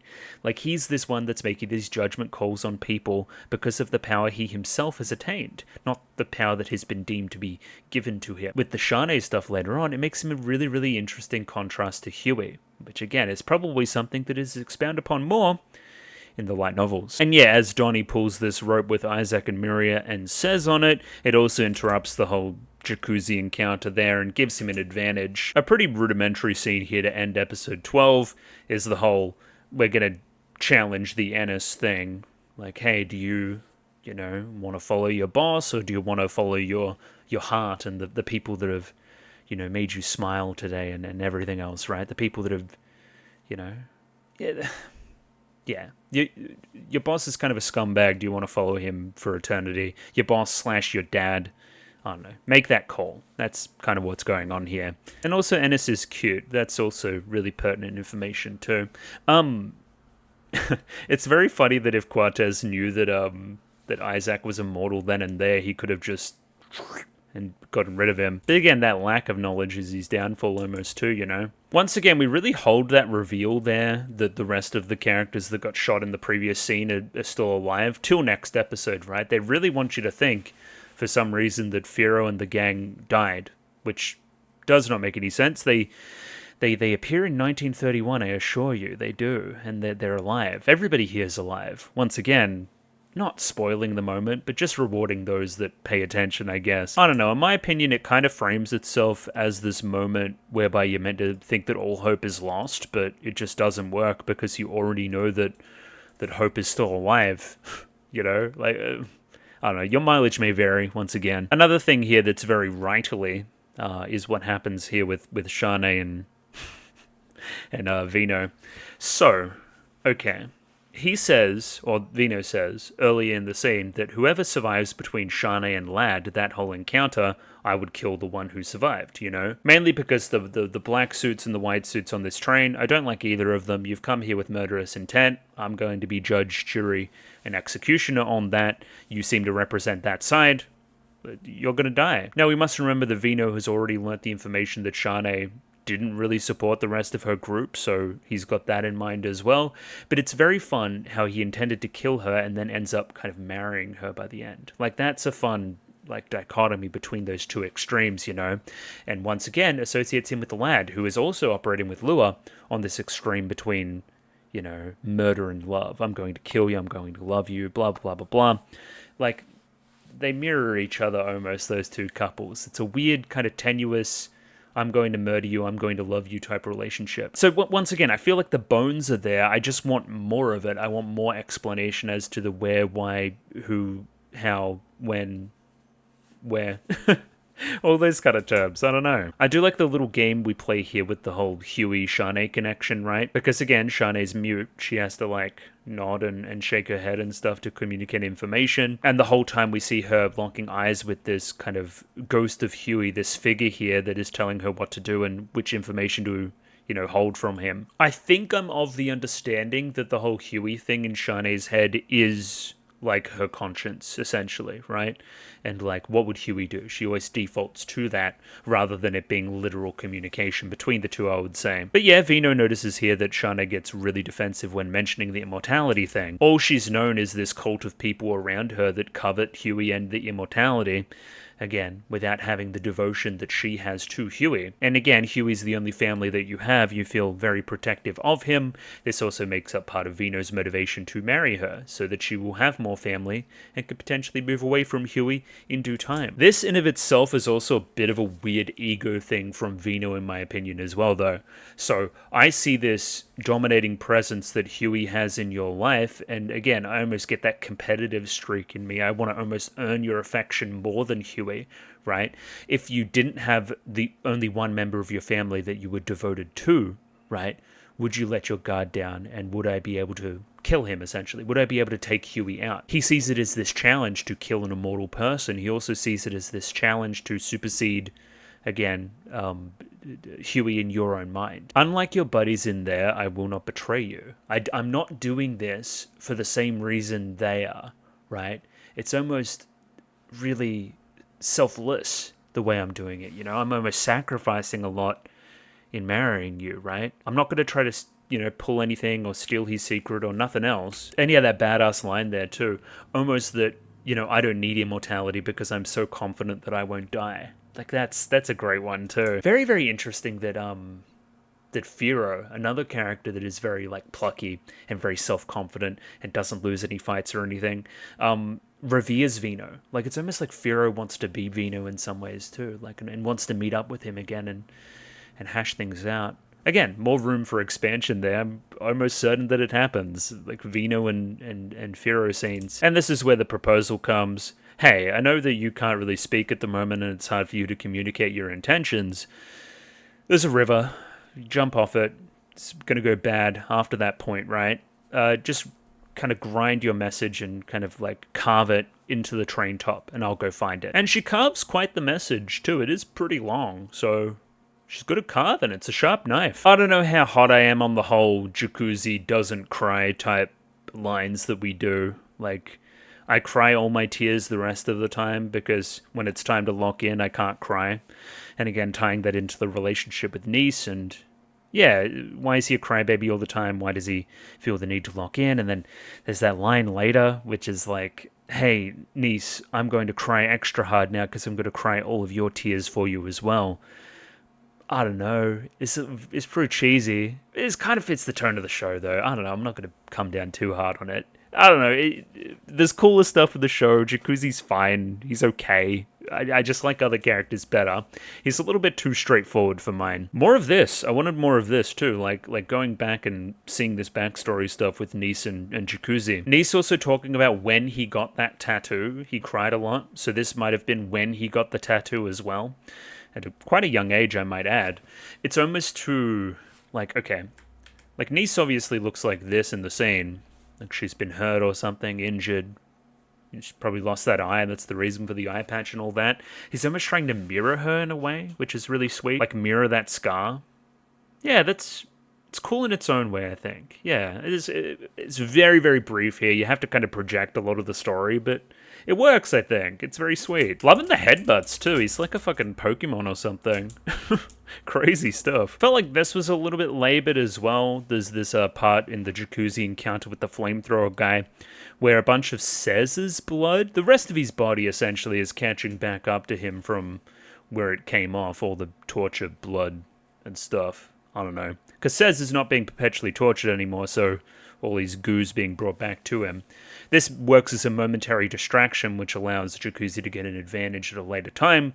That blood is also burnt, which is interesting, which is the thing that powers the bomb that eventually gets rid of the guy. So in its own way, the power of immortality and that want of the power of immortality set ablaze is the thing that took out the Lemur guy, who wanted to covet the immortality and be on the same level as Huey. Poetic, right? Feels a little bit cumbersome in action, I guess. A little bit too perfect, maybe. But it's good. Again, puzzle piece fitting. It just fits a little bit too good, maybe. I don't know. I guess there's something in the power of it being the blood of Cez and that kind of Cez Isaac thing where it's two immortals like helping each other and saving each other and stuff, as opposed to, again, fighting it out and coveting it and being all greedy and stuff. Like the power of love almost given manifest through this blood is the thing that took you out. The power of being selfless and caring for one another. Again, project whatever you want onto it. It's a fucking pile of blood. I don't know. Once again, chat room, I never for a second even felt for a moment at all that Ennis was going to turn on Isaac and Miria here, just courtesy of, again, scene in 1931 existing. But it is a very important moment for her character. It's been a long time coming. It's where she makes the choice, and the right choice, to eventually turn on Cortez. I do like how we hide her eyes early here too. Again, even though I know that she isn't gonna, it goes to show that we don't know her intentions yet. She could be, really angry and scornful and vengeful up here, but like really serious. But no, that's not really her vibe. I guess instead the moment we go for here is that, hey, don't forget about me. So, she comes from Cortez, right? So one of two things is going to happen if she turns on him, right? It's going to be successful, and I'm going to defeat Cortez, and he's going to die, and I too am going to die from that experience, because I'm, again, an homunculus from him almost, like I'm attached to his life force. Or I'm going to be unsuccessful, and he's going to banish me and make a new homunculus. So, like, either way I'm going to die. Please don't forget about me. Asking that of Isaac and Miria, these two characters, to be the ones to almost remember me for eternity, and to be my, the only part of my existence after I die. That's something in that. I like this line quite a bit. It's good. I also like the lines from Cortez later on where he says that eventually all the homunculuses will always turn on him. Which again is maybe something to like, the child always rebelling against the creator almost. Like there's something in that. Again, classic storytelling wise, you would say. He wants to pose himself as this godlike figure as well. Man defying God and moving in a different direction is, once again, a tale as old as time. I thought that was intriguing. The homunculuses always turn on him. Yeah, that's cool. Back on top of the flying pussyfoot now. Flamethrower guy dies via Nisa's bomb. Very cool. Well, actually, no, it doesn't die yet. We still have to do another stupid knife fight. Anyway, I like this shot of Jacuzzi running. Thought that was pretty well done. Like right here. And then we rotate right here. Yeah, really well done. Cool piece of animation. Here's another one that's really fun too. Like, Isaac and Miria just do not know what's going on at all. So they see a bunch of like creepy blood. They're like, oh, it's the rail tracer. And they try to protect Sez from like his blood coming back into his body. And they must have thought that they were successful because Sez survived. So, I don't know. We'll take it. But again, like shielding him from the immortality stuff, but out of care instead of, wanting to covet the ability and take it and whatever else. I don't know, it's really sweet. It's hard to believe that this whole thing happens in one night. I do like the setting of this moment, even if I think that the dialogue's a little bit on the cringy side. The sunrise and the new hope and the dawn of a new day right at this kind of moment, the night. It was long. It was full of terrors, and now we're and now on to the next thing. The sun came up the next day. We won the day. There's this really kind of like calming feeling about that. Yeah, the kind of night, all this conflict going on into the day. Things are new horizons and new things on the agenda, and we survived, and hope is here. Tying this into the jacuzzi scene, as well as Vino getting the message from Claire, both of those, again, are linked in my mind. We're going to move on, be together, and this new thing is going to happen, Tying it into the Rail Tracer too is really smart as well. The Rail Tracer watches all. Vino's been seeing everybody this entire time, right? And making judgment calls on who he wants to save and who he wants to kill. Again, judge, jury, executioner, a character on the level of a god on this train, potentially. This is Jacuzzi's judgment. The Rail Tracer's here. He could take him out. You are, quote-unquote, a criminal. You have, quote-unquote, killed before. But no, I'm making a judgment call here, and I think that you're a good guy, and I'm going to leave you there. Tying this into the earlier stuff as well, about Jacuzzi's fear, and him being deathly afraid of the Rail Tracer, and tying that into the whole tears dynamic, and Jacuzzi being the scaredy cat, is really, really smart. So Jacuzzi still has his moment where he confronts the Rail Tracer and stands up to him, but Vino also makes the call that he's just inherently a good guy. I'm not going to need to fight you the same way I fought everybody else. You're not the same as Lad, you're very different actually. Yeah, very smart. This is a great moment. Back in 1930 though, Quantas just thinks for a moment and almost incapacitates Ennis. Which is, again, goes to show the power that he had over her. Oh yeah, shoutouts to Isaac and Miria. They throw a bunch of, puffballs at Quartez to stop him from taking out Ennis. That's great. And yeah, basically everybody turns here and, it's time... It's time for you to go, Quartez. Basically every good character in the scene is going to fucking turn on you and try to kill you. And then, yeah, we squirt him with a bunch of gasoline and light him on fire. And Ennis gives Firo the knowledge on how to kill Quartez. Put your right hand on his head and think about how you want to absorb him, and he'll go. And yeah, Firo being the one to have the wherewithal to do that at this time is very much within his character too. Very much mirroring Vino as well in the previous scenes we've been seeing too. I did think we could have did something a little bit more with kind of absorbing somebody and almost gaining all their knowledge, but also gaining part of their personality. I thought that maybe absorbing Quartez like this wouldn't have been such a good idea, but Firo does it and he seems to be fine, so sure, we'll take it. I don't know, I think about all the way back to Gretto and Quartez absorbing him and almost gaining feelings and affections for Sylphie? I want to say Sylphie. I thought that was an element of it. You almost take on their emotions as well, but again, Firo seems fine. We're going to take it. Back here again. I really like the wag of the finger. That's wonderful stuff. Wag of the finger. No. Don't do it. You guys are fine.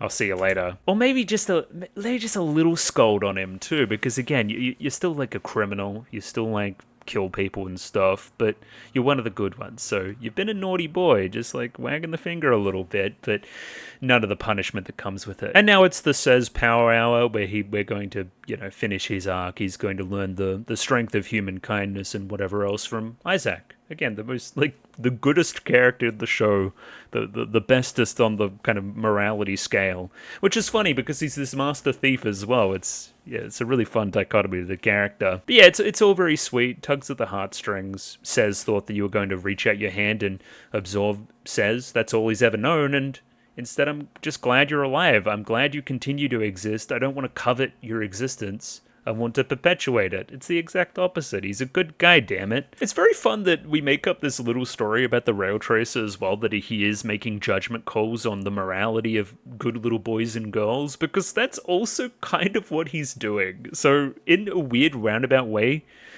you were kind of right. Instead of, the rail tracer make the judgment on Says, which, well, he did, he's made the judgment on you two and says that, nah, you two can live. That's fine.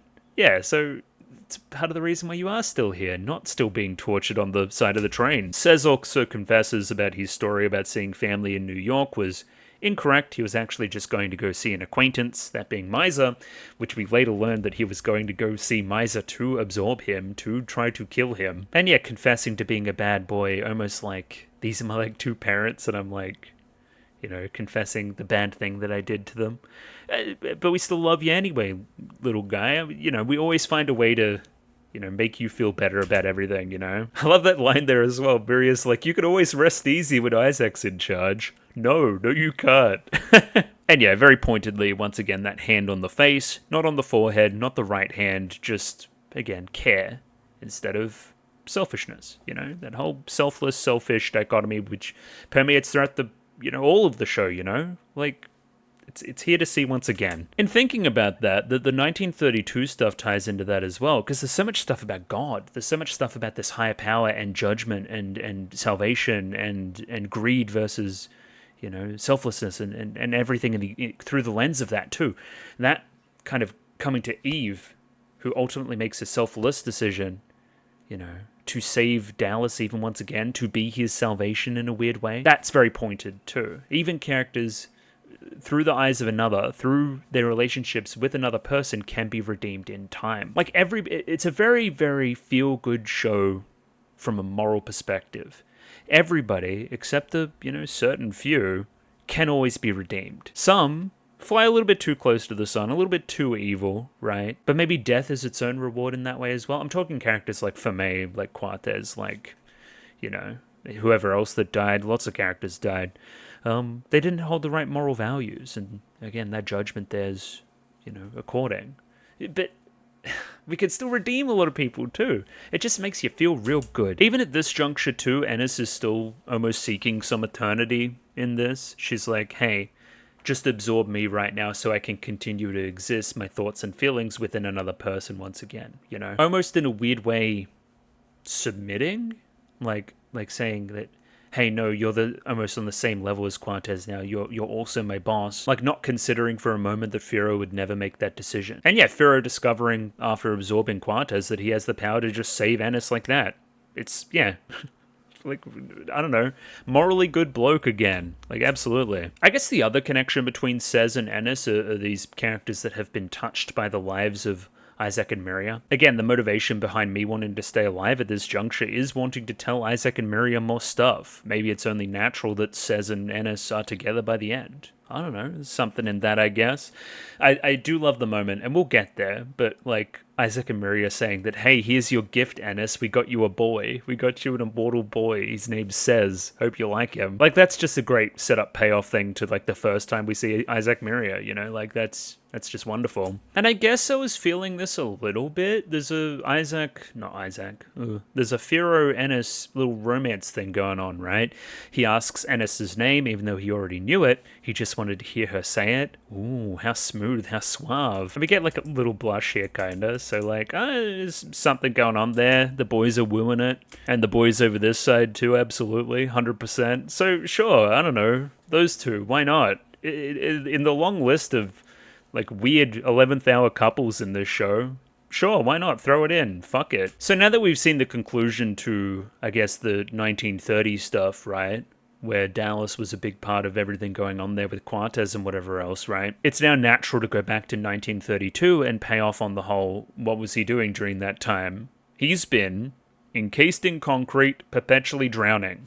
Like the opening kind of foreshadowed. It's, fits perfectly, right? As this kind of perfect punishment that you can give to somebody who's immortal. It's also brutal on the part of the Gandors, which is, befitting of their authority and their kind of aura they bring to the show, as well as, Venus, who is associated with them for a very long time. It is almost like this this perfectly ironic punishment for a character such as this that is equal parts brutal, right? You showed, you demonstrated the wrong emotional qualities.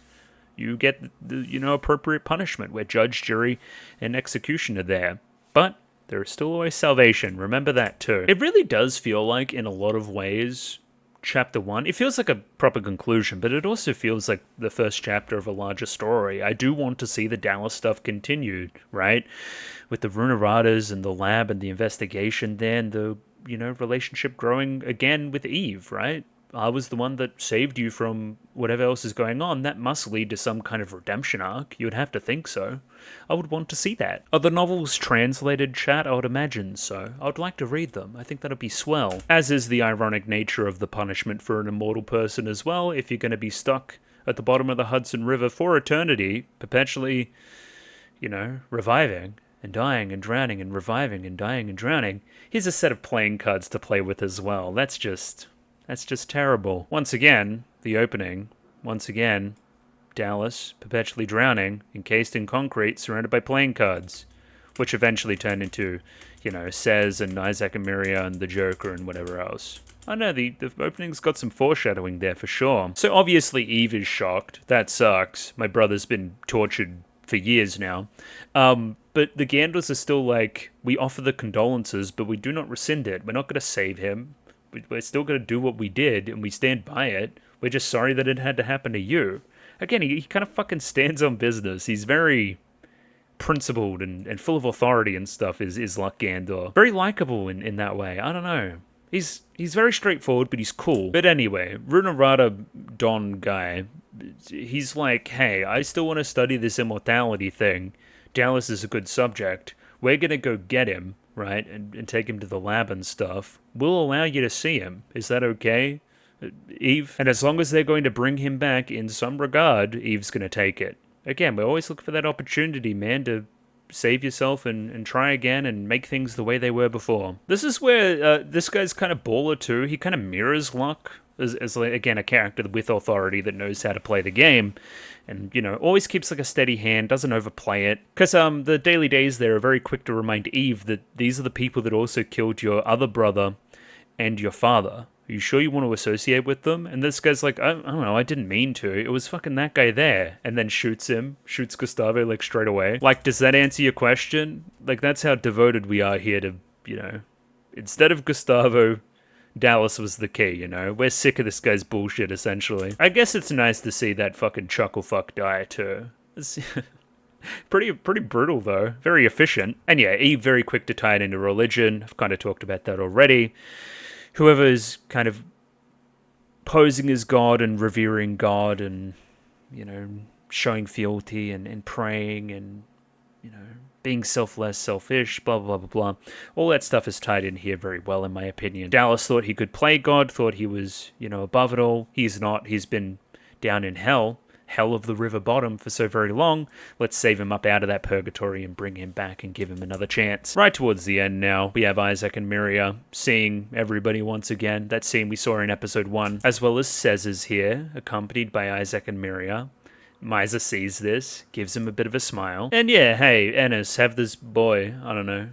I like that it's their gift. That's very smart. And yeah, finally this encounter between Misa and Sez as well. I do like how, once again, Sez switches between these voices. So he was very quick to drop a very childish kind of konnichiwa to Ennis, but then we go into his internal thoughts and it's like a kind of deeper tone of voice and a little bit more kind of pronounced and authoritative and stuff. It's less performance to it in the internal dialogue. It's like, yeah, I came to the city to devour this man, but now we're just both gonna, shake hands and go about our day, And, instead of doing the whole I'm going to devour you thing, puts the left hand on the head and just gives him a pat on the head. I haven't seen this guy in ages. It's good to see Sez again. And once again, Sez being all defensive and being all tsundere about it. And almost this kind of like voice of reason still talking to him at this time. But no, it's, the emotions break through. It's all so very sweet.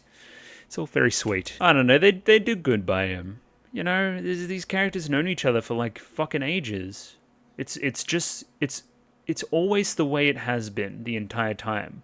That's a really like kind of heartwarming sentiment as well, for sure. Also, another scene, I didn't really think about this, but yeah, Firo has Cortez's thoughts and feelings and stuff, right? So now he knows everything that went down on the ship as well, and all that Miser's gone through as well, his own internal struggle, and wants to make good on all of that. And once again, Miser's got the thing about immortality being a curse as well, and now I've cursed all you people with this same thing that I fucking hate, and now everybody's pretty jazzed about immortality, at least for now. They think it's pretty cool. There's a lot of yahoos going on. So yay, you made us like immortal and invulnerable and stuff. Thanks, Miser. It goes to show that you can still make a lot of people happy, even if you don't ultimately intend to, and life's about making mistakes and turning those mistakes into something good sometimes as well. Once again, ultimately just so heartwarming, man. And now everyone's getting sloshed. I keep forgetting they're dressed up as... it's like a priest and a nun as well. That's insane. Small line here thinking about his brother all the way back then. Hey, at least these actions led to something ultimately good and people coming together. That fear that you held of immortality wasn't entirely proven, wasn't entirely disproven, but hey, I see the good side of it now too. And I had to look this up. Okay, this guy is the guy that was in the end of the fucking ship scene, the ship episode. So if I go back here, he's this guy, right? Who's the guy that's briefly talking with Miser and sensing the presence of I can't do it, Quartez nearby. And I've also learnt that he's also just the guy that gave them the ability in the first place. Like, he's the guy, the voice that gave them immortality. He's essentially God, or the devil, or one of them. Like, I don't know. Once again, feel like that could be expounded upon a little bit better. Apparently the tell is his line at the very end here before the thing. The well no matter here is the tell. So, I don't know. It didn't clock for me at all. Really the last few scenes now. We get the payoff on the whole Rail Tracer Vino thing. Sure. I think the message here is really sweet. Please, please find me. I'll be in Manhattan. It's not much to go off, but it's now what Vino's going to go do. Going to go try and marry Shanae, which is interesting. Again, I would love to see that expound upon more. I feel like that would be great. Anyway, yeah, I like that we see this scene very early in the narrative too, and doesn't really have much explanation. We still only kind of get a little bit of the message here. That character being the Rail Tracer, that character that he's kind of reading the message of being Shanae, that's... I don't know, they tease just the right amount there, I feel. And yeah, that line as well, I will find you, I promise, And then, I mean, I don't need to analyze this particularly much, do I? It's, Isaac and Miria doing funky stuff in 2001 New York. Now, again, 2001 New York, I better hope it's before a certain date. I don't know, that's just my 2 cents. Like, Isaac and Miria doing, like, shenanigans, and then, I don't know, they see a plane overhead. Probably not ideal. But, it's basically just serving for one joke, which is them realizing that they're immortal, which I can't believe they didn't realize that already. Not really the thing to analyze all that much. I do like the many birthdays to come line, though. That's quite fun. Yeah, it's a great gag to end on. Really made me laugh. Good stuff. And yeah, with that, we'll finish here today. However, there's still OVAs. Please be reminded of that. It was very good. Obviously, again, there's a few spots that are a little bit on the cheesy side, a few spots that need more explanation, but ultimately it's a very good show. It's ultimately so entertaining. So entertaining it is. And just checking just then, those OVA episodes are quite long, so I don't know if I can do 3 of those next week. That's probably going to be a tall order, so what's the best way to split those? Again, I'm all ears on anybody having any ideas there. But yeah, good show. 2 thumbs up. I enjoyed it. But there's still more, so we'll talk about it in totality another time, maybe. But either way, I don't know. I'll see you in the next Baccano upload. It isn't goodbye, obviously. So, I mean, I'll see you next time. Bye. Ciao.